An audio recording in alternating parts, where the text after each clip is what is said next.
Sharon could be considered beautiful by almost any standard, with long red hair, sparkling green eyes, and the body of a dancer of a pre-war supermodel. She also has the mind of a 4-year-old girl. We are at the Ludlum Rehabilitation Home for Feral Children. Dr. Roberta Kellner, Sharon's caseworker, describes her condition as lucky. At least she has language skills, a cohesive thought process, she explains. It's rudimentary, but at least it's fully functional. Dr. Kellner is eager for the interview, but Dr. Sommers, Rotham's program director, is not. Funding has been spotty for this program, and the present administration is threatening to close it down altogether. Sharon is shy at first. She will not shake my hand and seldom makes eye contact. Although Sharon was found in the ruins of Wichita, there is no way of knowing where her story originally occurred. We were in church, Mommy and me. Daddy told us that he would come find us. Daddy had to go do something. We had to wait for him in church. Everybody was there. They all had stuff.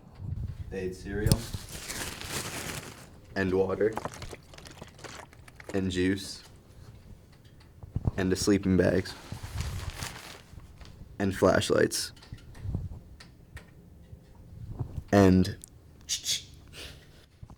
Mr. Randolph had one. She wasn't supposed to. They were dangerous, she told me. They were dangerous. She was Ashley's mommy. Ashley was my friend. I asked her where was Ashley. She started to cry. Mommy told me not to ask about Ashley and told Mrs. Randolph that she was sorry. Mrs. Randolph was dirty. She had red and brown on her dress. She was fat. She had big, soft arms. There were other kids, Jill and Abby, and other kids. Mrs. McGraw was watching them. They had crayons.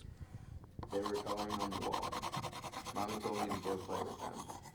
She told me it was okay. She said Pastor Dan said it was okay. Pastor Dan was there. He was trying to make people listen to him. Please, everyone. She mimics in a deep, low voice. Please stay calm. The authorities are coming. Just stay calm and wait for the authorities. No one was listening to him. Everyone was talking. People were trying to talk on their phone things.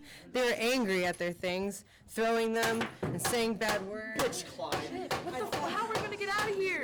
I felt bad for Pastor Dan. She mimics the sound of a siren, starting soft, then growing, then fading out.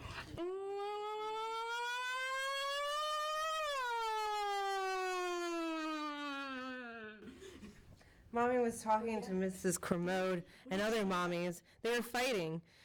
Mommy was getting mad. Mrs. Kermode kept saying, In an angry drawl. "Well, what if? What else can you do?" Mommy was shaking her head. Mrs. Kermode was talking with her hands. I didn't like Mrs. Kermode. She was Pastor Dan's wife. She was bossy and mean. Somebody yelled, "Here they come!" Mommy came and picked me up. They took our bench and put it next to the door. But they put all the benches next to the door. "Quick, jam the door!" Mimics several different voices. "I need a hammer! Nails! They're in the parking lot! They're coming this way!" She turns to Dr. Kellner. "Can I?" Dr. Summers looks unsure. Dr. Kellner smiles and nods. I later learned that the room is soundproof for this reason. Sharon mimics the moan of a zombie.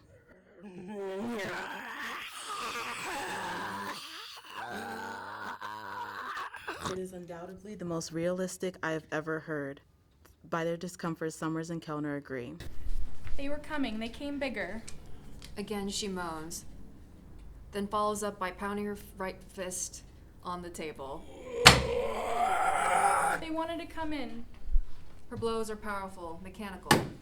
People screamed. Mommy hugged me tight. It's okay. Her voice softens as she begins to stroke her own hair. I won't let them get you. Shh. Now she bangs both fists on the table, her strokes becoming more chaotic, as if to simulate multiple pools. Brace the door! Hold it! Hold it! She simulates the sound of shattering glass. The windows broke. The windows in the front next to the door. The lights got black. Grown-ups got scared. They screamed. Jesus Christ! Her voice returns to her mother's. Shh, baby. I won't let them get you. Her hands go from her hair to her face, gently stroking her forehead and cheeks. Sharon gives Kellner a questioning look. Kellner nods. Sharon's voice suddenly simulates the sound of something large breaking. A deep, phlegm-filled rumble from the bottom of her throat.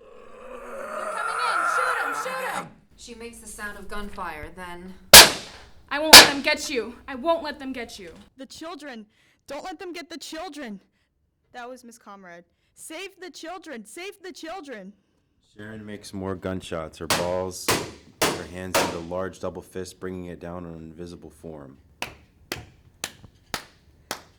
Now the kids started crying. She simulates stabbing, punching, striking with objects. Abby cried hard. Miss Conrad picked her up. She mimes lifting something or someone up and swinging them against the wall. And then Abby stopped. She goes back, stroking her own face.